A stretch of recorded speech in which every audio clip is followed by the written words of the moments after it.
Ladies and gentlemen, good evening. Good evening, everyone. Allow me to speak in French this evening. After all, we are at l'Institut français et pour parler de la Légion d'honneur. Alors juste quelques mots en ouverture de notre soirée pour vous dire combien je suis heureuse de vous retrouver toutes et tous dans ce cadre de l'Institut français. Une institution que nombre d'entre vous connaissent, et non seulement connaissent, mais connaissent et soutiennent, ce dont je les remercie évidemment très vivement. Et aussi un magnifique établissement que je remercie chaleureusement de nous accueillir au moment même où il a repris une partie de ses activités et où les travaux de rénovation, d'embellissement du grand hall d'accueil sont en cours. Ce sera absolument splendide. Escalité, je suis présidente d'honneur de votre organisation.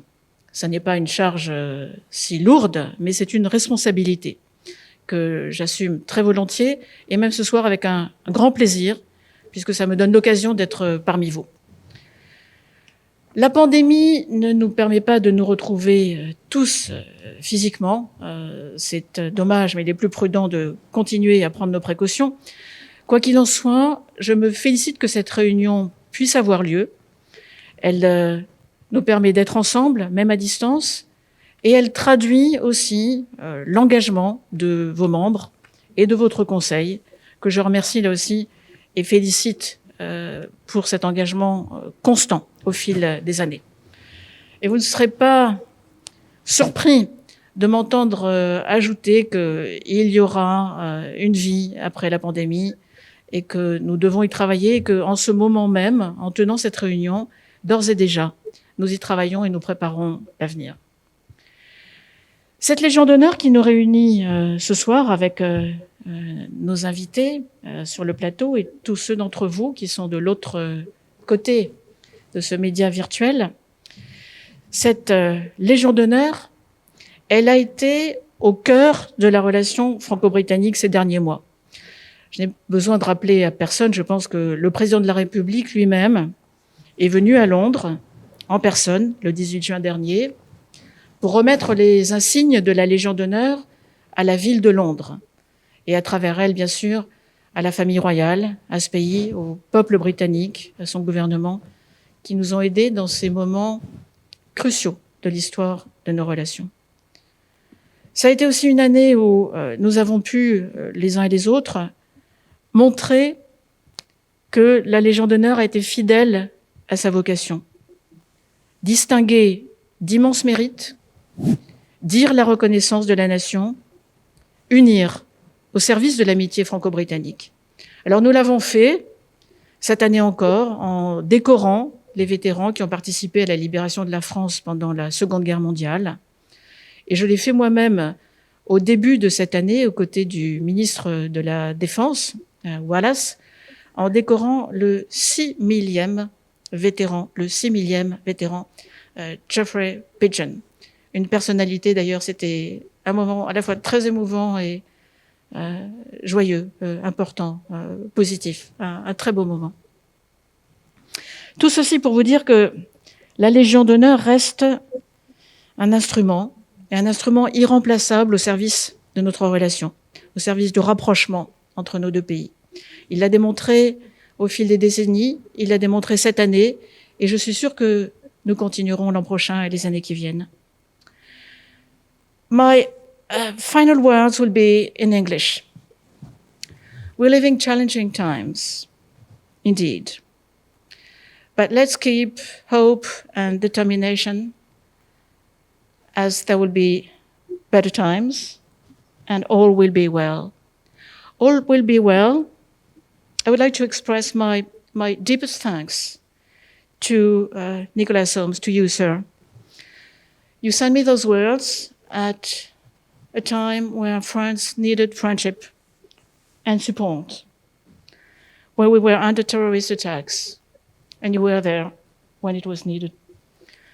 Thank you so much, and let me be very direct and remind everybody that knowing who you are and knowing the name of yourself, sir, and of your family, It was a very moving moment. And those words had an immense value for France. Thank you. And before I give you the floor, sir, I would like to remind everyone that I'm not only referring to your grandfather, the great Winston Churchill, we owe him a lot, but also to your mother, Lady Soames, because she was member of the comité d'honneur pour le 100e anniversaire, ici même, de l'Institut français. C'est vous dire que nos liens sont profonds. Again, thank you, and now the floor is yours. I'll just say a couple of words. Please, Yeah. so Simon, do it.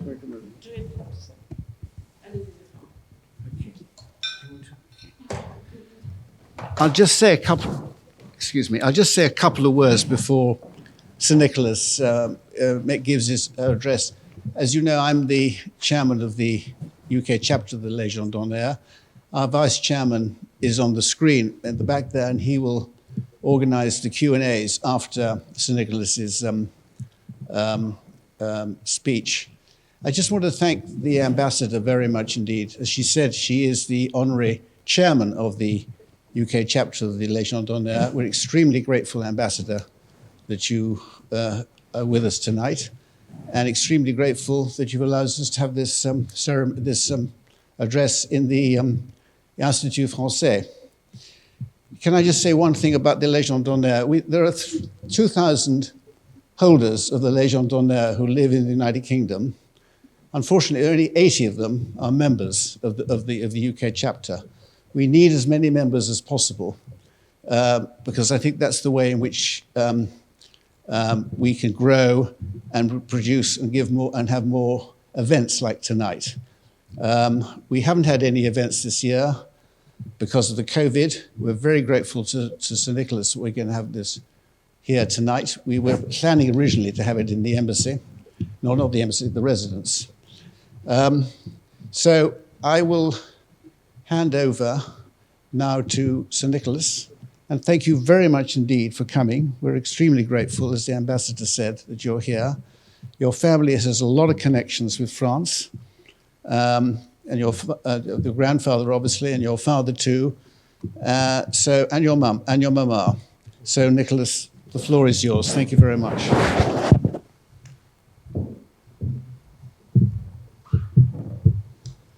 Your Excellency,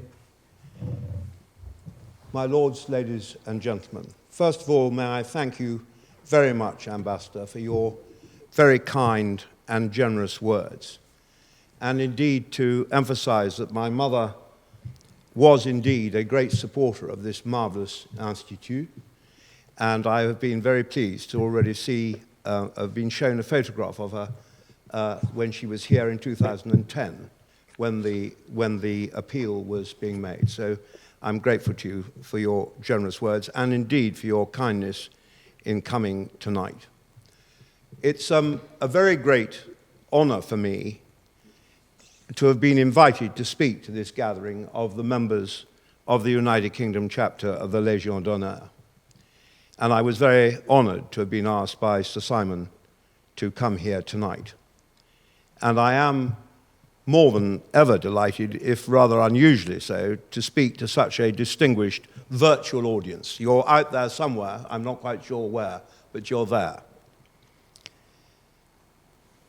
This is a difficult moment, more difficult than I thought that this speech would take place. After all, it's for many of us a rather melancholy, uncertain, and fragile time in our lives and those of our two countries. And like the ambassador, I feel sure that all will be well, but these are not easy days. And we meet with the backdrop of what has been a terrible year for both Britain and France because of the COVID, but also a year of profound significance. For this year marks the 80th anniversary of General de Gaulle's appel on the 18th of June, 1940. President Macron honored London when he visited us to mark the appel which served as such a magnificent and heroic rallying cry to the French people in the aftermath of the deeply painful occupation of France in 1940. The President of the Republic spoke in the shadow of General de Gaulle's statue in Carlton Gardens, where the Free French had had their headquarters. And as General de Gaulle himself once described it, it had for a few years been the cradle of France. And he there presented to His Royal Highness the Prince of Wales the framed insignia of the Légion d'honneur, as he said, as an expression of the French Republic's infinite gratitude by awarding London in a wholly exceptional capacity the Cross of the Légion d'honneur for London's support of France during the long and bitter years of the Second World War. The Prince of Wales, in replying to President Macron, said this: "Your presence here today is a powerful demonstration of the bond between our two countries and between our people, and of our shared determination that it must endure. It's a bond forged through common experience, sanctified through shared sacrifice, and burnished by the deep affection in which we hold each other."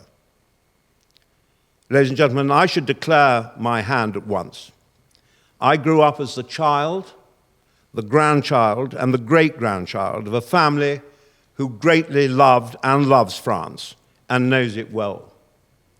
My great-grandfather, Lord Randolph Churchill, became engaged and subsequently married at the British Embassy in 1873 and spent a great deal of time in France and was familiar with and knew many of the great men and women in France, not just in politics, but in many other spheres of French life. Winston Churchill was, as everyone knows, a very, very regular visitor to France for nearly 70 years. My mother and father met at the British Embassy in Paris in 1946, when my father was the assistant military attaché, and within a week they were engaged, and my parents subsequently returned to that wonderful building when my father became the British ambassador to France in 1968. My siblings were partially educated in Paris, and they were golden and profoundly happy and memorable years in my family's life. And the connections and friendships that were made at that time have lived with us all and will do so for the rest of our lives and for those of our children. Now, I grew up at Chartwell, my grandfather's home in Kent, and as a child, I was always fascinated by the French military helmet that was in my grandfather's library on one of the shelves. It was a helmet that he had worn in the First World War when he served in the trenches of France and Flanders in 1915. It was the helmet of a poilu, a French infantry soldier, which he wore in battle as a mark of respect for the French army. And as I grew up, I learned to understand the profound significance of that helmet and of the part that it had played in my grandfather's life. My family were greatly touched when at Churchill's state funeral on that bitter, cold January day in 1965, at which President de Gaulle represented France, he wore the uniform of a poilu with no medals or decorations. For the simple truth is that Churchill and de Gaulle were in many ways very similar men. Both were soldiers, men of action, of great physical and moral courage. Each regarded himself as a man of destiny, who in their person embodied their peoples. They read deeply of the histories of their nations and of others. Each seemed to others to be separate, aloof, egotistical, and even ruthless. But de Gaulle dedicated a great deal of time, sensitivity, and love to his adored, mentally handicapped daughter. And Churchill was deeply sentimental, easily moved to, and not in the least bit ashamed of, tears. There was a hardness in both but also gentleness, understanding, and compassion. Each of them wrote and spoke incomparably.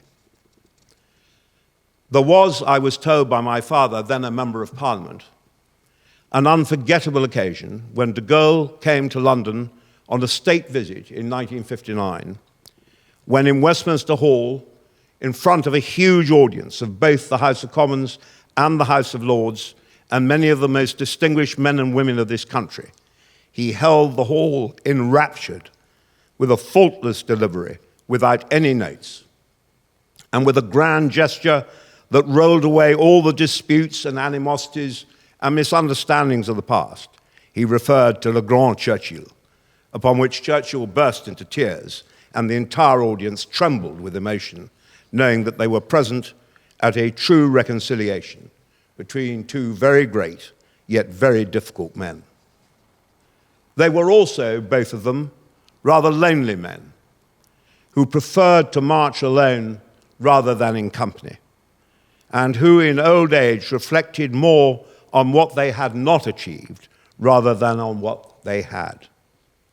Both had a strong romantic streak and also one of melancholy, and both were subject to moods and periods of depression and unhappiness. And I think it is perhaps now we understand more the price that we today can now see of genius and of greatness. Both were great war leaders, but also in peacetime shared a vision of Europe. It was a very different vision, but a vision nonetheless. Both wanted very much to be great leaders in peace as in war, and in their way they both succeeded. And where, after all, would Britain and France, indeed Europe, be if Churchill and de Gaulle had not lived and not conveyed to their fellow countrymen their passionate faith in their own peoples, who together helped to deliver the liberation of Europe? There is no need tonight to retell the long tale of Churchill's relations during the war with the general. What had been a warm and valued friendship of many years declined into quarrels, misunderstandings, and periods of outright hostility, often, I may say, on the part of both sides, and for good reasons. But Churchill's profound admiration for de Gaulle's vision, his extraordinary courage, and his great patriotism always carried the day, borne high on Churchill's deep love, affection, and genuine understanding of France and her then very difficult and powerless position. Nor should we question his sincerity when he broadcast in the autumn of 1940 to France, "Never will I believe that the soul of France is dead. Never will I believe that her place amongst the greatest nations of the world has been lost forever."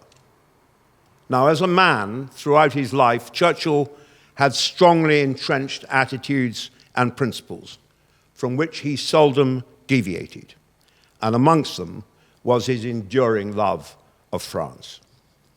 This theme persisted throughout the war. And in 1945, Churchill believed that without a strong France, impoverished and battle-scarred Western Europe had little hope of a revival.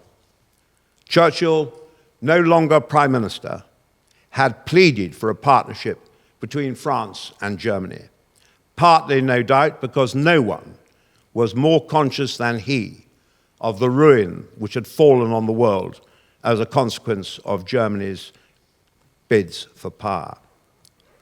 In this way only, he said, can France recover the moral leadership of Europe. That was, in my view, a really remarkable thing for Churchill to say in 1946, and quite clearly showed his magnanimity, his vision, and his faith in France. So it wasn't only General de Gaulle who possessed and was possessed by une certaine idée de la France.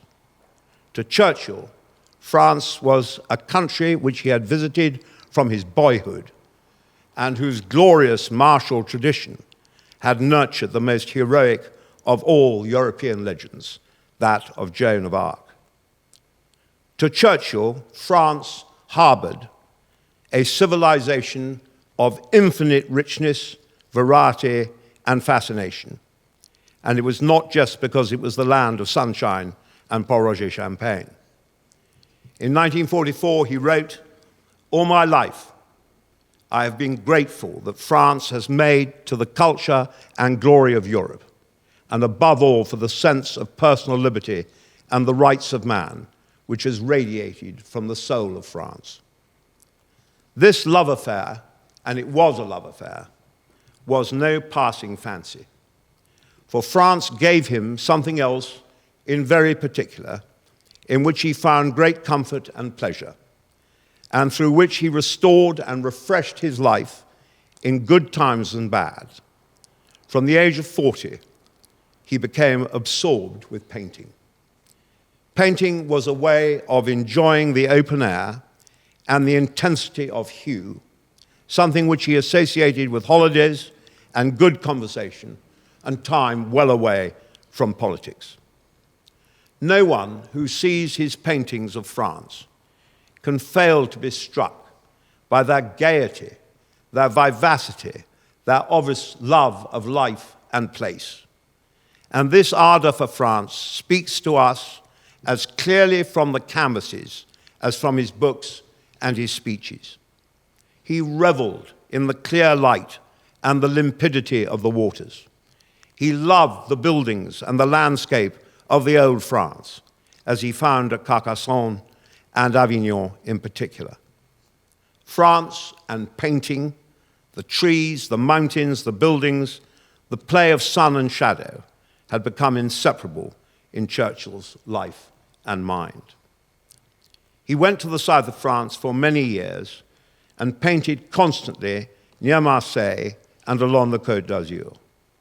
Sometimes he would find a subject as equally appealing to his eye and his brush, with bold colors and sharp shapes, and with the unique glitter of the play of light on water. People often ask me what I thought of my grandfather's paintings. Well, he was actually quite a prolific painter in the times when he was able to do it. But what he was generally held to be by his peers was the most brilliant painter of water and light. And some of these pictures you can see at Chartwell and elsewhere are really astonishingly beautiful and very skilled in painting. And much of this he learnt painting in France in this wonderful light. He described the French light as being very paintaceous. Indeed, at Saint-Georges Motel in Normandy, the chateau where King Henry of Navarre had spent the night before the Battle of Ivry in 1590, Churchill was at work with his great French friend, the artist Paul Mars, in August 1939. As they ended the canvas and parted, Churchill remarked to Paul Mars, "This is the last picture that you and I will paint in peace for a very long time now." Churchill's love for France runs like a golden thread throughout his entire life, and indeed that of his family. I have tried throughout this, ladies and gentlemen, not to stray into controversy of any sort. But it would be wrong for me to let this moment pass without saying something about the future. And I say it entirely on my own account and on behalf of no one else. My country, I believe, has taken a decision which I personally profoundly regret, and that I believe will lead to grave consequences in the future. But France, whatever our disagreements may be, remains and will always remain a profoundly important ally, partner, and friend. And it is my firmest hope that we never become in any way detached from France or the friendship of her people. As the President of the Republic so wisely said, the Channel has never managed to separate our destinies, and Brexit will not do so either. For if there is one truism more misleading than the idea that France and the UK could not be more different, it is deep down and in power terms that we are essentially very much the same. It's true to a degree that we both share the same global scale of thinking, the same status as permanent members of the United Nations Security Council, the same deployable military capability and nuclear capacity. Indeed, it seems to me, and has always done so, through thick and thin, that our joint interests are as broad as they possibly could be, culturally, politically, commercially, and in so many other fields. Whatever happens, I'm quite sure that between us, as the ambassador said, we will make it well, and it will be well. For more than a century, in good times and in bad times, the United Kingdom and France have been allies, partners, and friends. Long may that friendship and that relationship continue as an abiding beacon in a complex world. Thank you very much.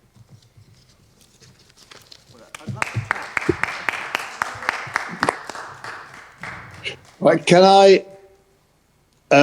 Right, it's Sir John Scarlett here, Sir Nicholas, as Vice Chairman of the UK chapter of the Légion d'honneur, and it's my pleasure and privilege to manage the questions and discussion session that should now be taking place. I'm bound to say, when you're talking there about your grandfather and his knowledge and love of the Côte d'Azur, that the reason I can't physically be with you this evening is that I've literally just come back from the Côte d'Azur. And so today, so I do understand the point about light and colour very, very well indeed. Thank you for mentioning it. Maybe I could just ask a couple of questions myself to start with. And then if I can encourage other people who are here and present virtually at the meeting to put their questions or any questions or comments they want to make in the chat room, which everybody can see, I'm sure. And then I will pass them on to Sir Nicholas. So please do come through on the chat room, and it's my job to manage that. But I'd like to ask two questions of you. First of all, about your grandfather, but also you personally, and your father too, of course, in his role as ambassador. But you talked very movingly about your grandfather, Sir Winston's memories of understanding of time spent in France and so on.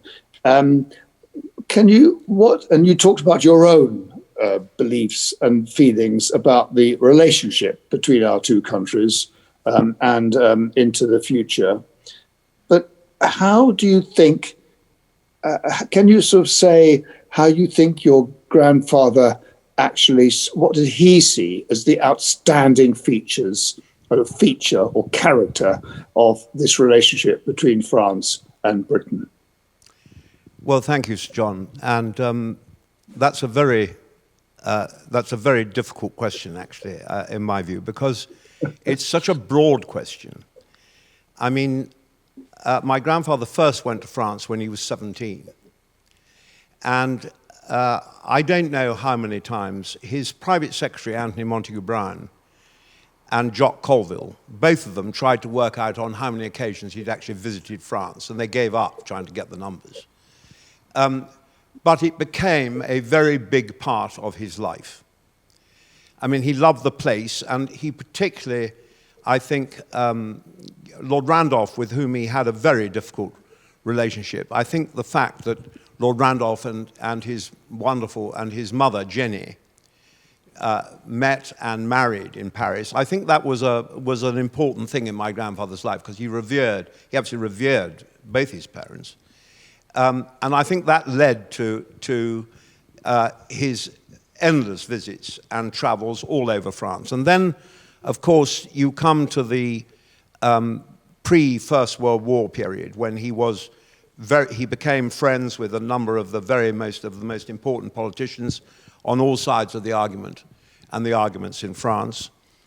And then, of course, he became, in my view, infatuated and deeply respectful of the astonishing heroism of the French army in the First World War. The French lost more than 1.5 million men in the First War, more than the entire British Empire.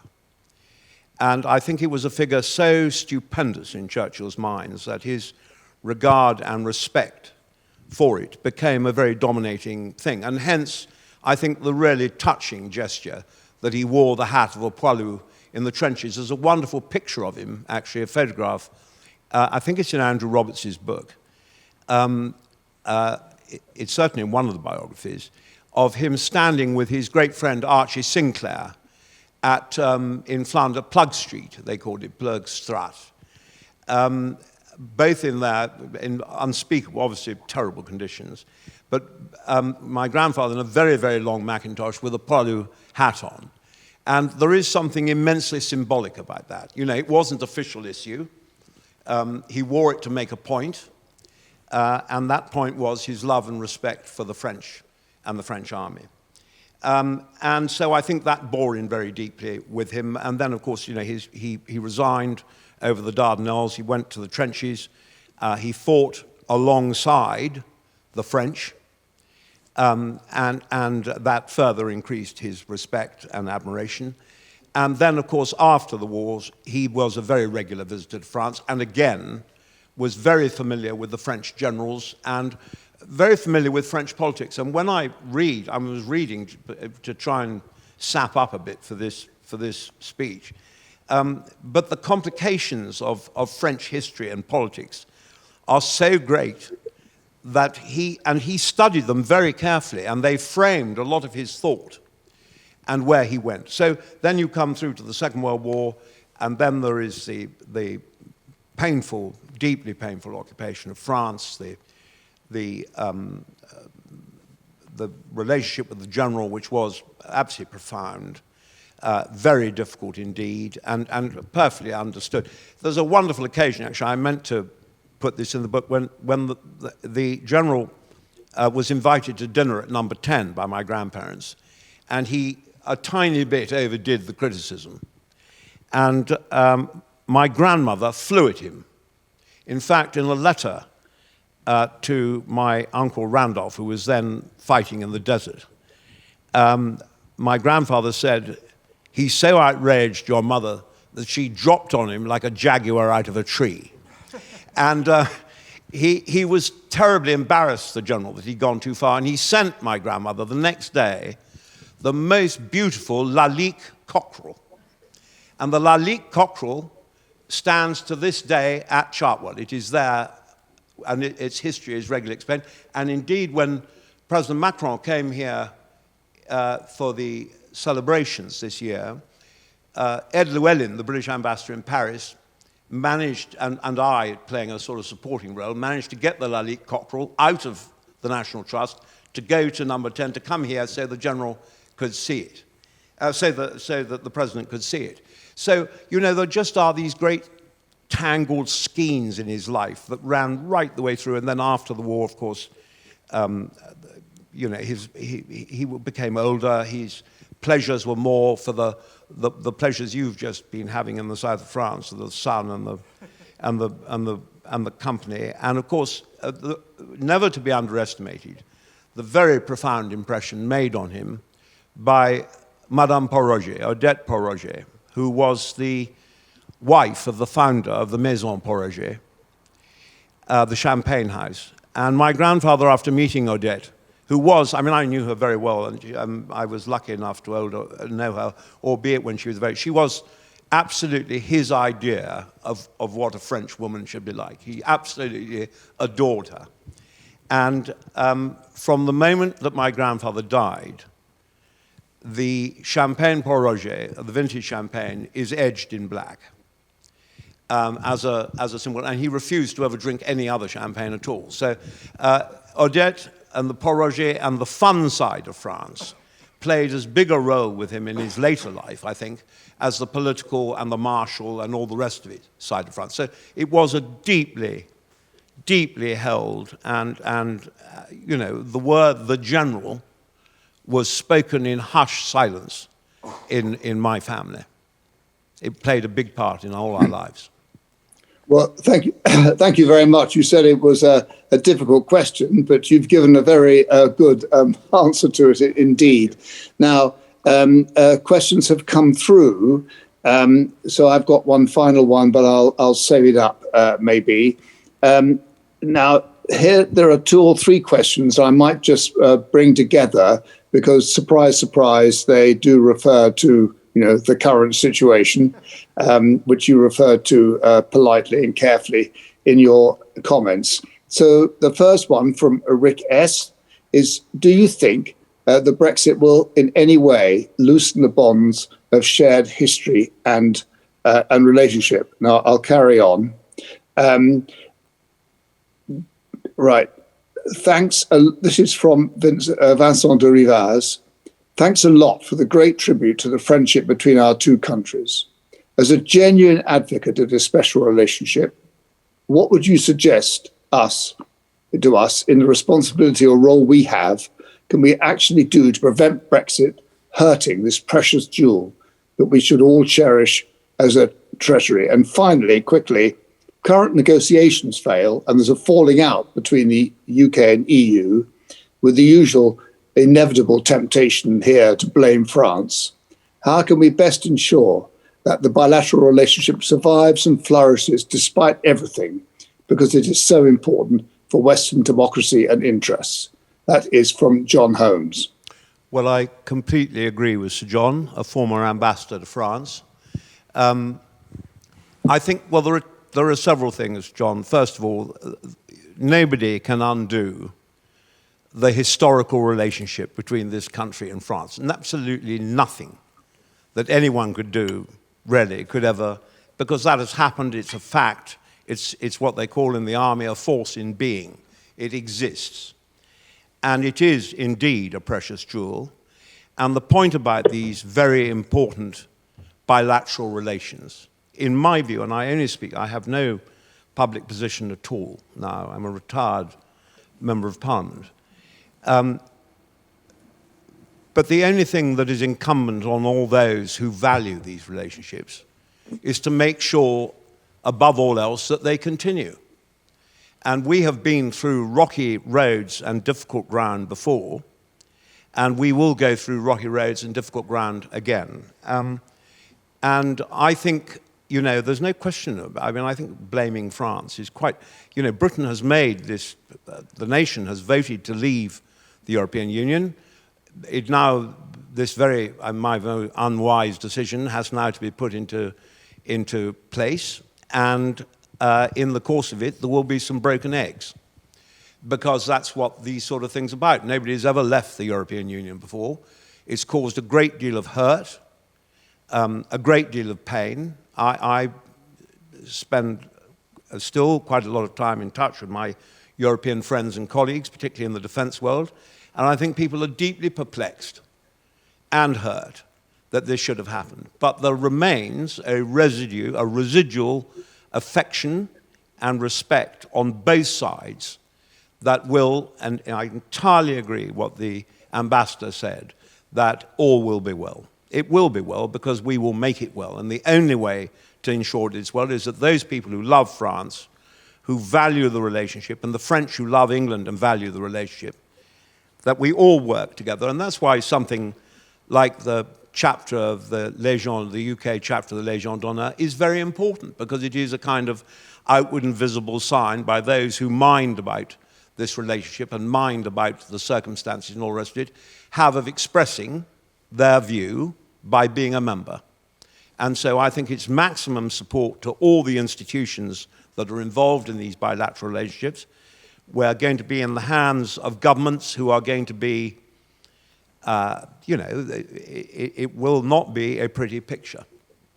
and therefore it is incumbent on those who mind about it that we doubly exert our efforts in every way that we possibly can to make sure through our personal contacts, our institutional contacts, our commercial contacts, that we continue. And I personally, I may be whistling in the wind, but I don't see how a relationship this strong, this firm, and this important to both of us bilaterally could really be gravely undermined. But it will be hard pounding. Yes, thank you. And it will require leadership. Here is a question. This is picking up your reference to military cooperations from Alex Dorian. Good to see you again, Nick, after quite a long time. Don't know how long. What is your view of military cooperation between France and the UK, whatever the Brexit outcome? How do you think Winston Churchill would handle the current situation? Well, thank you, John. Alex is a very old friend of mine from many years ago, and sadly I haven't seen him, and he was the chairman of Thales in the United Kingdom, and I don't know whether he still is, but it's very nice to hear from you, Alex, and there's a great institution with enormous connections and importance in this country. First of all, I'm very leery of saying how Churchill would have handled anything. He's been dead for 52 years. And, you know, I just simply don't know. All I do know is that what history teaches us, that he would have thought that anything that undermined the unity of Europe at a time of great geostrategic uncertainty from Russia, from China, from all the other problems that we're all dealing and struggling with, is not a helpful way of showing the united nature of the great liberal democracies. So I think that he would have thought it was probably, I mean, I'm already breaking my own rules, a great mistake. Although I think his view on Europe itself was probably ambivalent, for this reason, that you have to remember that Churchill served the kings, 7 of the kings and queens of Britain in his public life. He was commissioned into the British Army in the reign of Queen Victoria, and he was the present Queen's first Prime Minister. He grew up in Edwardian Britain, which was a very different place. And all his views, in my view, were shaped by that period of time, the empire and all the rest of it. And he never, in my view, really totally came to grips with the end of it. So I think his earlier views would have been, I think he would have been unsure of what would have happened. But as you go down the years and you see what the European Union has so brilliantly accomplished, in my view, from starting in a Europe that was devastated by war, absolutely devastated, to build this extraordinary union, would have thought that this probably was not a really clever move. Now, on the military cooperation front, I mean, I was very lucky in my life to be Minister of State for the Armed Forces, and I did an immense amount with France and the French. We had, and have to this day, I don't suppose, the ambassador will put me right if I'm wrong, but I don't suppose that Anglo-French military cooperation has ever been really stronger. At this moment, British forces are with the French in Africa. We run endless training exercises, naval exercises, aviation exercises, absolutely everything. And I believe we are very, very closely allied to our French partners.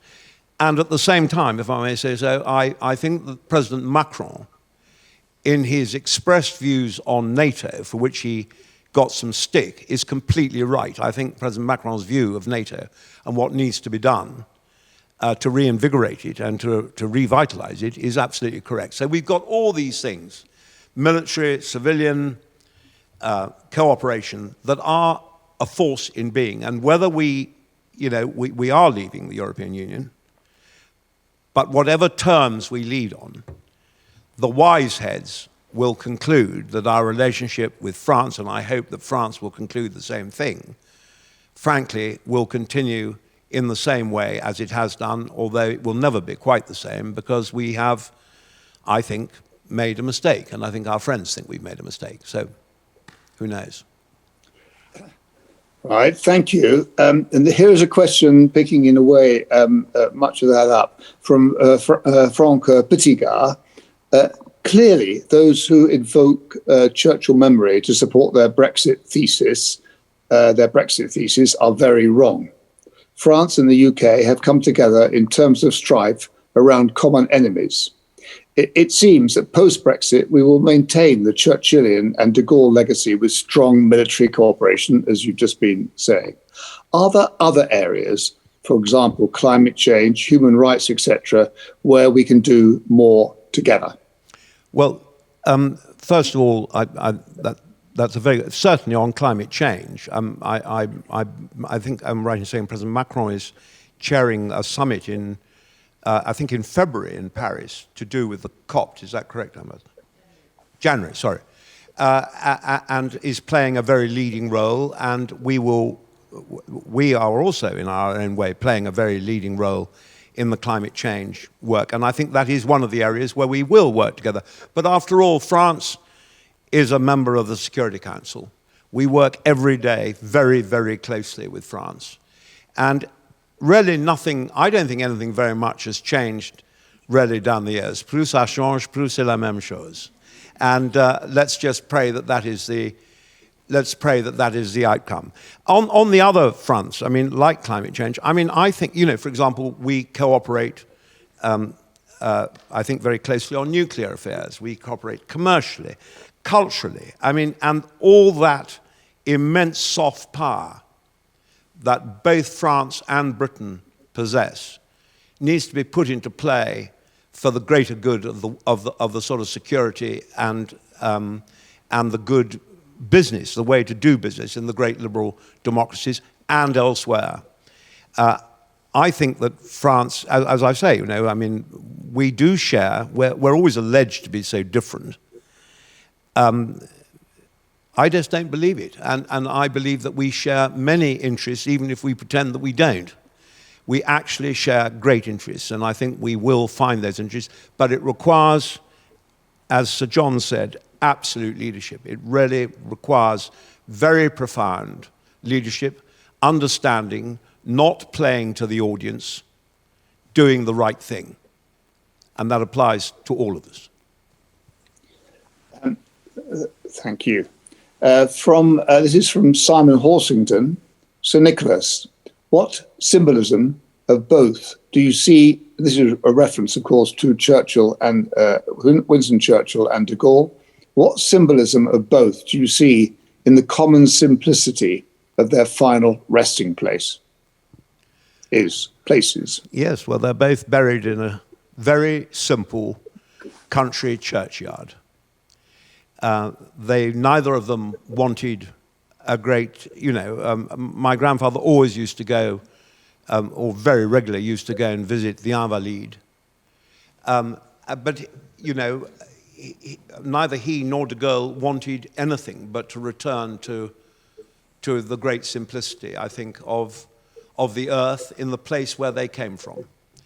Churchill is buried at Bladen, next door to Blenheim, in a simple country churchyard, in a grave that is not manifestly different to all the other graves in the place. And people are always electrified, I think, particularly Americans, who are absolutely sort of horrified that my grandfather could share a grave next door to a man who was a farm worker at Blenheim.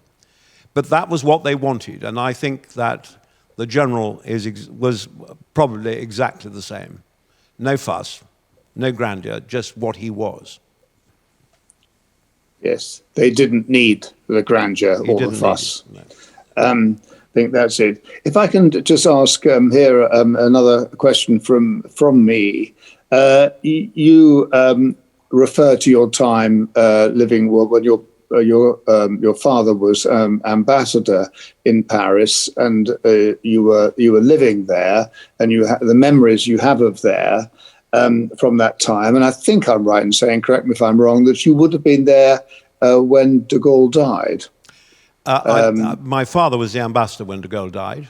Yes, that's And right. he was. I actually never lived in Paris. I was, when the time my father was ambassador, I was, as I used to remind my brothers and sisters, defending the last frontiers of the free world while they were dancing in nightclubs.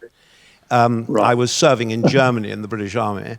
And I had the great honor, actually, at that time of being the equerry to the Prince of Wales. And I flew in an aeroplane with the Prince of Wales, and I think I'm right in saying 4 former prime ministers to come to de Gaulle's funeral from Northolt to Villers-Coublay. I remember that wonderful airfield in the middle of Paris. And I remember very well going to the funeral with the Prince of Wales and seeing this extraordinary, unbelievable manifestation of sorrow and pride and unbelievable grandeur. It was one of the most wonderful church services I've ever been to. I remember it very well. And it was the end of an era. I mean, there is no shadow of doubt about it. It was the end of an era. And, you know, Churchill died, de Gaulle died. It was the passing of 2 very great men, and nothing really in terms of history will hopefully ever be the same again.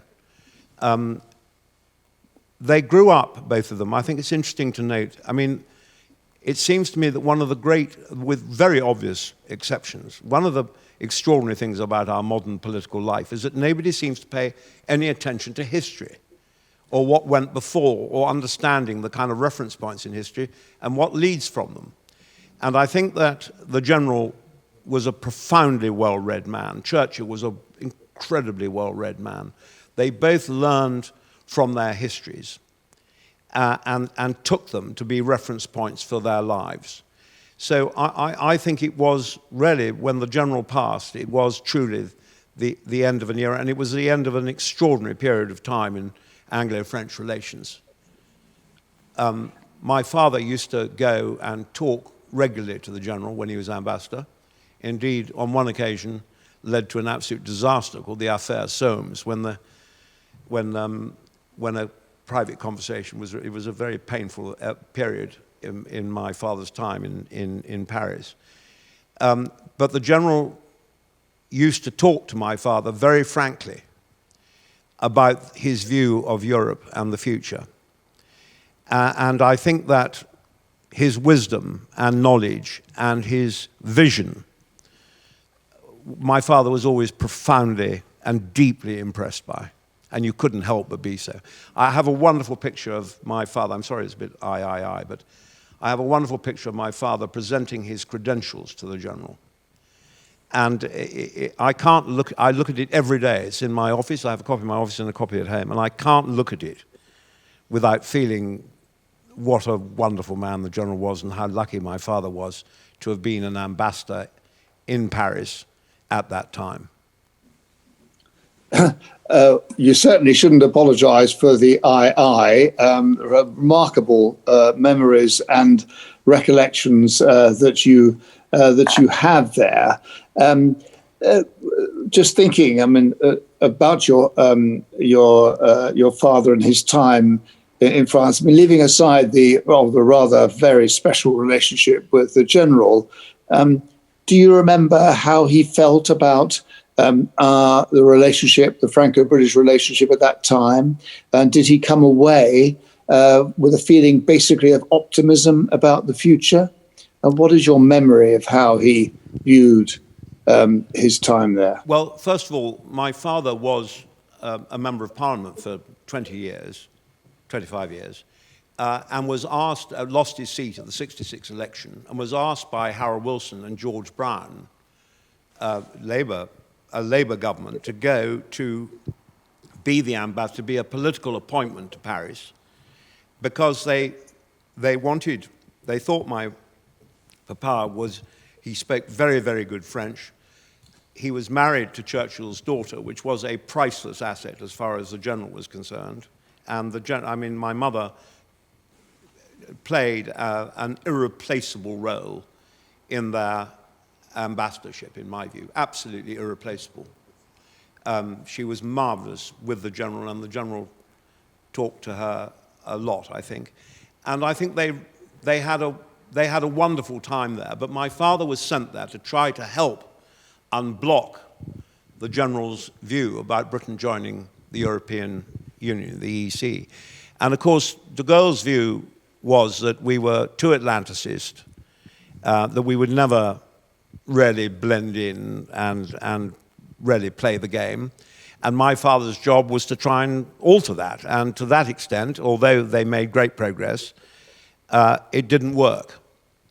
And it was only later that it was only a few years later that that we signed the agreement to join the EEC.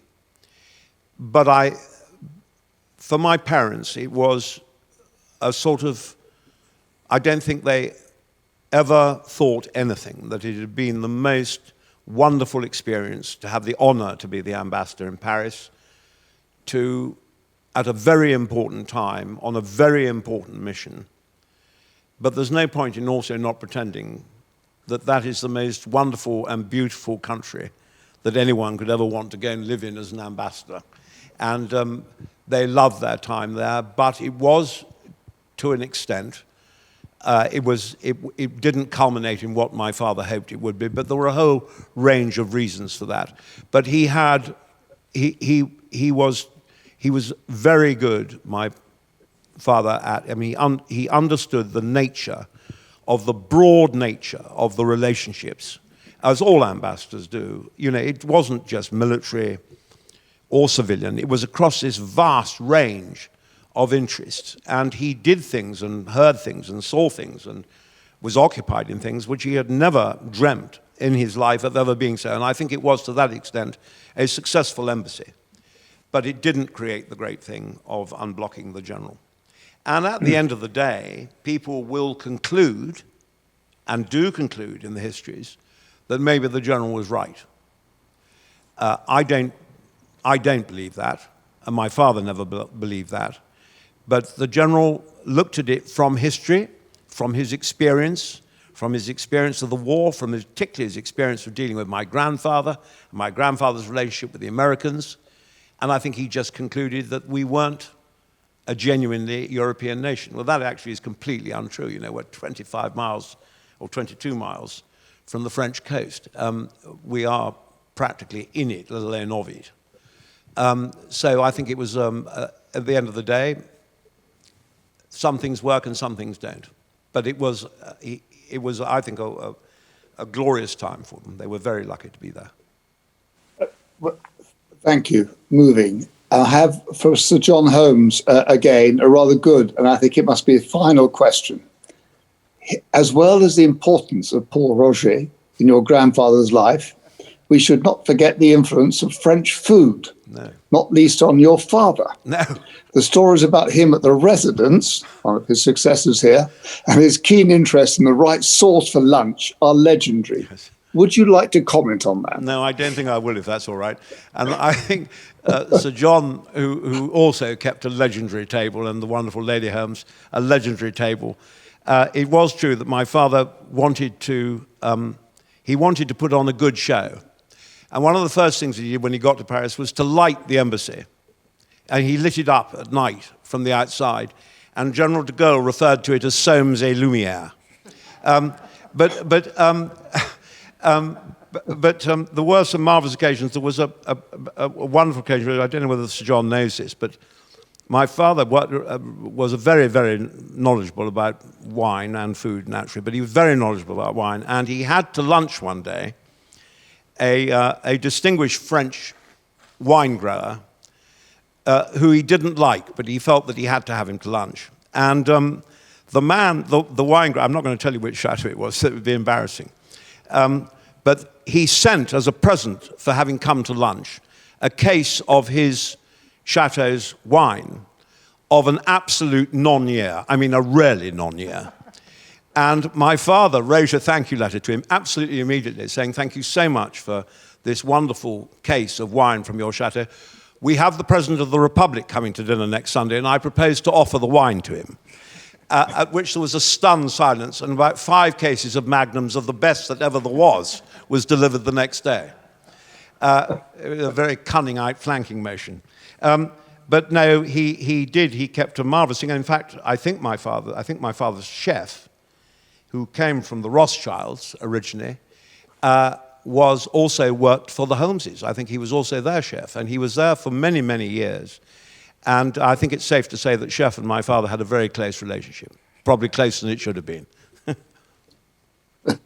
Right, well, look, I think I have to end it there.